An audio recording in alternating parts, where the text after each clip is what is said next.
歡迎收睇美國之音製作嘅美國專訊，我係張富傑。一講到做義工，大家好自然會諗到去植下樹、執下垃圾、幫啲小朋友補下習，又或者係去醫院裏邊探望下啲公公婆婆㗎。唔知大家又有冇諗過一路踩單車穿州過省，一路去幫人起屋呢？喺美國就有一班後生仔女，佢哋參加咗單車義工建築隊㗎。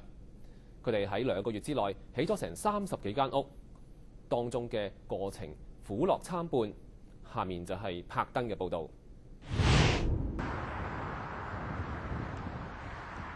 艾力戴維斯利用今年暑假踩單車橫越美國，喺旅途上佢幫助低收入嘅家庭建造房屋。I just want to go out there and just, be able to see the country in a unique way and help people along the way. 艾力同佢個妹妹馬迪並唔想好似往年一樣喺屋企過暑假。佢哋參加咗一個名叫單車義工建築隊嘅義工計劃。呢一個計劃集旅遊、籌款同公共事務於一身。每名義工需要自己籌集$4000，一半用作旅費，另外一半捐到全國各地嘅義務建屋計劃，就好似呢個位於維吉尼亞州林奇堡市嘅計劃一樣。今日呢啲義工正在幫助布蘭奇建造新屋。I just think that's amazing that they would do something like that. It's not too many young people that you would find that would do something like that. 喺為期60日嘅計劃中，130人要踩單車走遍美國，幫助建造32棟房屋，並且籌集$30萬嚟幫助美國嘅窮人。Yeah, it feels good knowing that young people can help and I like that idea. 為咗節省金錢，佢哋喺沿途嘅教堂裏邊留宿，並且接受當地社區為佢哋提供嘅食物。艾力與馬迪嘅母親珍妮斯戴維斯話：希望佢嘅仔女喺經過呢一段扶貧旅程，建立新嘅友誼後，能夠改變佢哋嘅人生觀。I really do think that my kids are going to be different kids when they get to the other end of the United States. I really think that it's going to have a major impact on just their views on life and maybe the direction that they're going to, take in their studies or careers or whatever they're going to do next.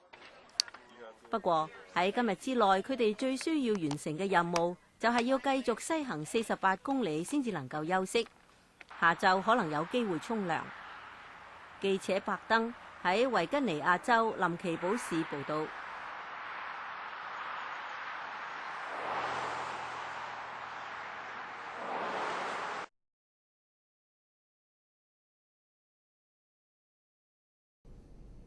交通擠塞係美國大城市嘅常見現象。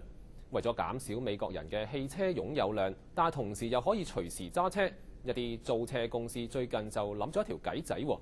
咁究竟有冇效呢？有冇生意呢？下面就係亞歷克西烏嘅報導。馬吉住喺首都華盛頓地區，佢冇車，但係如果佢需要車嘅話，佢隨時都可以有車用。In Washington, D.C., it's very expensive to park a car, to insure a car. There's a lot of registration fees and those sorts of things, so it's much easier and much less expensive to use a car share program. 喺馬吉需要用車嘅時候，佢就上網預訂。I use the pickup truck a lot for work to haul things around, pick stuff up. But if I'm using it myself on the weekends, I like to use the little Mazdas. 喺市內到處都可以租到呢一種車，地鐵站附近有，教堂附近亦都有。馬吉用電子卡開門，攞出汽車鎖匙。今日佢用嘅係 Mini Cooper。目前喺華盛頓有2間經營汽車分租嘅公司，汽車款式有各式各樣，按鐘點出租。It's great. I see them in just a few blocks from my house. They're parked there, and they get used all the time, which I think is great. The idea is pretty good. If they drop their prices a little bit, I think that would be pretty good. 呢種汽車分租概念係嚟自歐洲，目前正係喺美國流行。到目前為止，呢2間公司喺美國全國16個城市都有服務。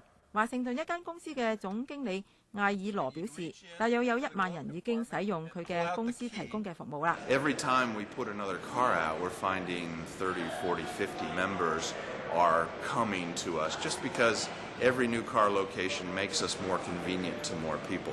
美國汽車協會表示，自己擁有一部汽車嘅成本每個月要花費大約$700，參加汽車分租計劃嘅費用大約係每個月$270。協會仲話，咁樣仲可以減少10%嘅交通事故。克萊恩係分租計劃公司嘅區域總經理。I think we're starting to see a real effect actually on congestion and traffic within DC now that we have almost 15,000 members in the area. Many of them who have shed a vehicle. 呢一位租車會員羅恩話：佢唔買車，每個月可以慳翻$500，但係想開車嘅話，隨時都有。I consider it my car. 馬吉話：佢可能永遠都唔買車啦。It would probably take me moving to a city where they didn't have car sharing for me to buy a car. 以上係記者亞歷西奧嘅報導。好啦，今日時間又到啦。多謝收睇美國之音製作嘅美國專訊，我係張富傑，我哋喺下個禮拜再見啦。